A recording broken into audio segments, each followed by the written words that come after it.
All right, let's review Vsepr theory from class today. We talked about how it stands for valence shell electron pair repulsion. So the thing you have to remember is that we are looking at the valence shell electrons, and when an atom has a pair of valence shell electrons, a single pair, or sometimes even two or three pairs, they will repel other electrons. They actually need a lot of space. They take up a lot of room. So if we're looking at nitrogen, for example, nitrogen has 5 valence electrons. And notice it has one pair and three electrons where it will bond to something else. So let's say we're looking at NH3. It has bonded to 3 hydrogens.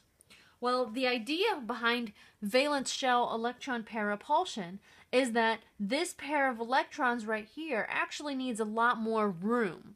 It's very greedy, it's very selfish. It's going to repel these shared pairs of electrons. And so ultimately, it really wouldn't even look like this where all of the atoms are equally spaced. In reality, NH3 would look like this, where the hydrogens are actually a little bit closer together, and this pair, this valence pair of electrons now has more room. Again, that is because those electrons have pushed down on these hydrogens. Okay, we looked at several different shapes and examples in class. NH3 was one of them. The other one I'm going to show you real quick is H2O. We'll look at water. Okay, so H2O, we know that we've got 2 hydrogens and 1 oxygen. Oxygen has 1, 2, 3, 4, 5, 6 valence electrons. And notice it has 2 pairs, 2 electron pairs in its valence shell. And hydrogen will bond to these singletons over here. Bond one there and one here. Now, again, the same thing as with NH3. These electron pairs up here want a lot of space. So what's ultimately going to happen is these hydrogens are going to get pushed further together so that the water molecule will look more like this. And I'll just draw the lines. And then the 2 pairs, the lone pairs of electrons on the hydrogen have a lot more room.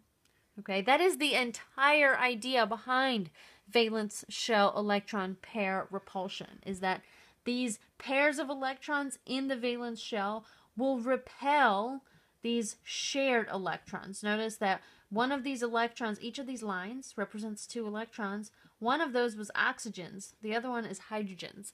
That is a shared pair of electrons. Here, those 2 electrons are oxygens, not sharing them at all. That it belongs to that oxygen, and they want a lot of space, so they're going to push down on those 2 hydrogens. Okay, make sure that you've gone through this, and we're going to do some more practice in class tomorrow. But ultimately, the entire idea behind this is that those lone pairs of electrons are going to put pressure on shared pairs of electrons and create this interesting shape. So water molecule is considered a bent molecule. It's not linear, where you have oxygen bonded to 2 hydrogens like this. It's not linear, it's bent because of those valence shell electron pairs and the repulsion caused by them.